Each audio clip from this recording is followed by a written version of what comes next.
Right, I'm going to go through the basics on how to just pick up a single block and move it.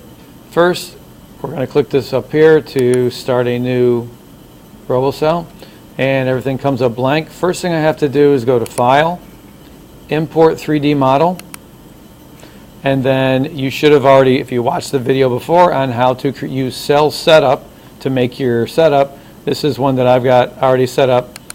So I'm going to open that one up. It brings it in. I go to Window, Simulation and Teach, and I click that, and it puts everything in the right place. I'm going to click Pro up here so that I've got full control over everything, although I don't really need it for this particular one. It's really important that your block is in the right place, that your robot can reach that block. If not, it won't work. The only way to move that block is to reopen Cell Setup, move the block, save it, re-import it into Robocell. It's just what you have to do. So now I have to teach it. I'm going to, these buttons down here, I'm going to click the X, Y, Z. That gets it to move in the X, Y, and Z direction, which is good. And I'm going to click this to open my gripper. Saw that happen here. These are the moving buttons. This is where the program goes, and this is where you teach it. All right, so I'm going to call this position right here, position 99. All I've got is a robot. I click this button. I just taught it that position. Okay? These buttons up here, I've got 3 of them. Send robot to object, to point, or above point. So I'm going to click the above point, click on my block, and that now has it above the block. I'm going to call that position 11, and I will click that to teach it. And then I will have it go to the object, so I click that button, click the block, now it's at it. I'm going to call that position 1, teach. I'm going to actually pick it up and move it now, so I'm going to close my gripper, and I'm going to just move it manually up some in the Z, and then back in the X, about to there. And I'm going to call that position 12, teach. And then I'm going to go, I think I want this middle one. I'm never sure on this one. Yep, that'll put it at the table. I'm going to call that position 2 and teach. All right, so I'm just going to reset it. This button right here will reset the work cell, so everything's the way it was in the beginning. This button gets me to move it around. If I go back to here to reset it, if I click my right mouse button, I can rotate and zoom in to get it the way I want it. Just those are some things you need to know how to do. So now I'm going to program. First thing I want to do is I want to open my gripper. Nothing happens yet. This stuff only happens when you run the program. I click this button. This goes linear. This goes to the position. I'm just going to click this one. So I want to go to position 11. Linear.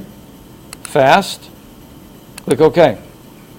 Then I'm going to go to, now if I click this drop down, you can see these are the positions I've taught it. So I could just pick manually from this one. I'm going to go to 1. Fast. I'm now at my cube.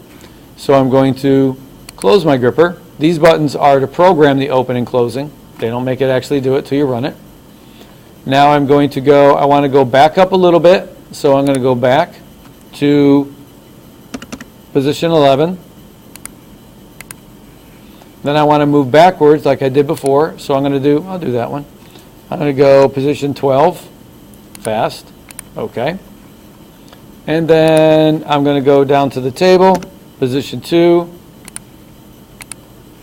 Then I'm going to open my gripper, and I will just come back to my original home position.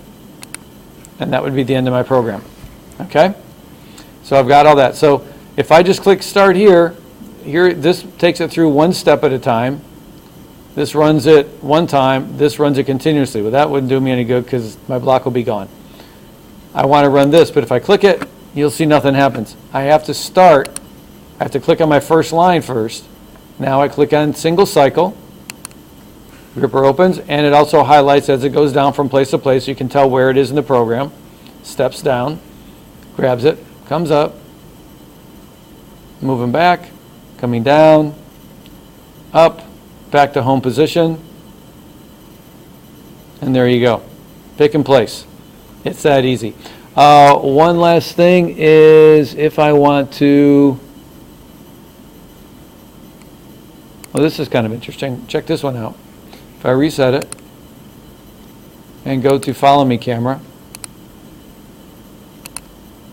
oh wait, oh, that doesn't work. If you, if I click follow me camera and I click on something, oh, you can get it to where it actually will follow the thing. I think that's it there. All right, maybe not. But there is a, oh, and actually if you get it the way you like it, if I get here and I find that I want it to look just like that, if I click this, it saves that position. So now whenever I go to home, it goes back to that home again. There is a, if I follow the movement, nope, that's not it. This shows you, you can control it this way. But if I want to, wait, let me see. Found it. This button right here, this one that says show robot path. If I start up here at the top, and I'll be asking you to use this so that I can see that when you have it all done, I can see what the robot did. But if I click robot path and then I click single cycle, you can see it creates it draws a line, the path that the robot took. So it's really easy to see that it did the right thing.